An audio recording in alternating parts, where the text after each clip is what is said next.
ایلان ماسک، مردی که آینده را می‌سازد. سلام دوستان. امروز می‌خوایم درباره یکی از شگفت‌انگیزترین و بحث برانگیزترین افراد قرن 21 صحبت کنیم، مردی که نه تنها شرکت‌های بزرگ ساخته، بلکه آینده بشر را تغییر داده. کسی که بارها شکست خورد، اما هر بار قوی‌تر از قبل برگشت. ایلان ماسک. یک کودکی و شروع متفاوت. ایلان ماسک در سال 1971 در آفریقای جنوبی به دنیا آمد. دوران کودکی او آسان نبود. پدر و مادرش جدا شدند و او بیشتر وقتش را با کتاب‌ها می‌گذراند. ماسک بچه‌ای درونگرا و بسیار کنجکاو بود. گفته می‌شود روزانه 10 ساعت مطالعه می‌کرد و حتی کل دانشنامه بریتانیکا را خوانده بود. در 12 سالگی اولین بازی ویدیویی ساده‌اش به نام را برنامه‌نویسی و به قیمت $500 فروخت. همین نشان می‌داد که آینده‌اش متفاوت خواهد بود. 2. مهاجرت برای رویاها. ماسک از همان نوجوانی تصمیم داشت به آمریکا برود، چون باور داشت آینده تکنولوژی در آنجاست. او ابتدا به کانادا مهاجرت کرد و مدتی کارهای سختی مثل شستن ظروف یا کار در مزرعه انجام داد. سپس وارد دانشگاه شد، فیزیک و اقتصاد خواند، اما زود فهمید کلاس درس نمیتواند آتش بزرگ او برای ساخت آینده را سیراب کند. پس تحصیل را رها کرد و به دنیای کارآفرینی قدم گذاشت. 3. اولین موفقیت‌های تجاری. نخستین شرکت جدیش زیب2 بود، چیزی شبیه نقشه‌های آنلاین امروزی. این شرکت بعداً به مبلغی نزدیک به $300 میلیون فروخته شد. بعد از آن سراغ پروژه‌ای رفت که دنیا را تغییر داد. اکسداکم. این شرکت بعدها به پیپال تبدیل شد و انقلابی در پرداخت‌های اینترنتی به وجود آورد. در نهایت ای آن را به قیمت $1.5 میلیارد خرید. 4. شکست‌های بزرگ، نقطه عطف زندگی. با وجود موفقیت‌های اولیه، ایلان ماسک بارها شکست خورد. وقتی اسپیس ایکس را راه اندازی کرد، 3 پرتاب اول موشک‌ها شکست خورد و میلیاردها دلار ضرر روی دستش گذاشت.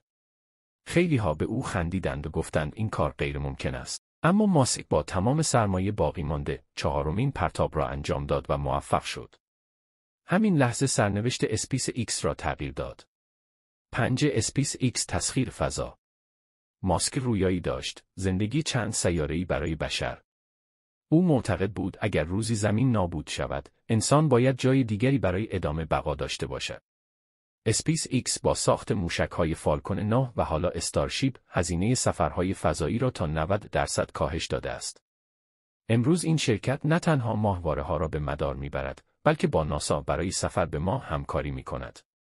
6. تسلا، انقلاب در خودروهای برقی. وقتی ایلان ماسک به تسلا پیوست، بسیاری خودروهای برقی را بی‌ارزش می‌دانستند. اما او ثابت کرد که ماشین‌های برقی می‌توانند هم سریع، هم لوکس و هم زیبا باشند. امروز تسلا یکی از ارزشمندترین شرکت‌های دنیاست و الهام بخش صدها کمپانی برای حرکت به سمت انرژی‌های پاک شده.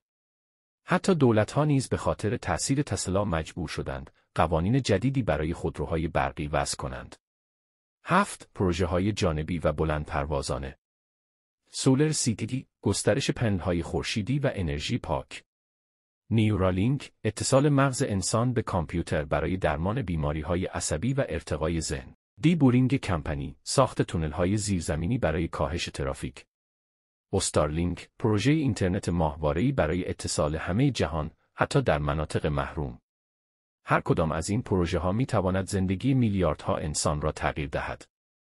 8. شخصیت پیچیده و بحث برانگیز. ماسک شخصیتی متفاوت دارد. گاهی با یک توییت بازار سهام را به هم می‌ریزد. خیلی‌ها او را نابغه می‌دانند، اما بعضی‌ها معتقدند بیش از حد جاه طلب است. او زندگی شخصی پرحاشیه‌ای هم داشته، چندین بار ازدواج کرده و پدر چندین فرزند است. با این حال، کار و آینده سازی همیشه اولویت اصلی او بوده. نه، فلسفه و طرز فکر ماسک. ایلان ماسک باور دارد که انسان باید همیشه به هدفهای بزرگ فکر کند. او میگوید اگر چیزی اونقدر مهم باشد، حتی اگر احتمال شکست وجود داشته باشد، باید آن را امتحان کنی. این طرز فکر است که او را از دیگر کارآفرینان متمایز می‌کند. 10. رویای نهایی، زندگی روی مریخ. ماسک بارها گفته است هدف اصلیش این است که انسان‌ها در مریخ زندگی کنند. شاید این رویا امروز دور از ذهن به نظر برسد، اما وقتی به دستاوردهایش نگاه کنیم، بعید نیست روزی محقق شود. 11. تأثیر جهانی. از خودروهای برقی گرفته تا سفرهای فضایی، از اینترنت ماهواره‌ای تا هوش مصنوعی ماسک در بسیاری از صنایع دست برده و آنها را متحول کرده. کمتر کسی در تاریخ وجود داشته که چنین تأثیر گسترده‌ای در چندین صنعت همزمان گذاشته باشد. 12. جمع‌بندی. ایلان ماسک مردی است که آینده را نمی‌بیند، بلکه می‌سازد.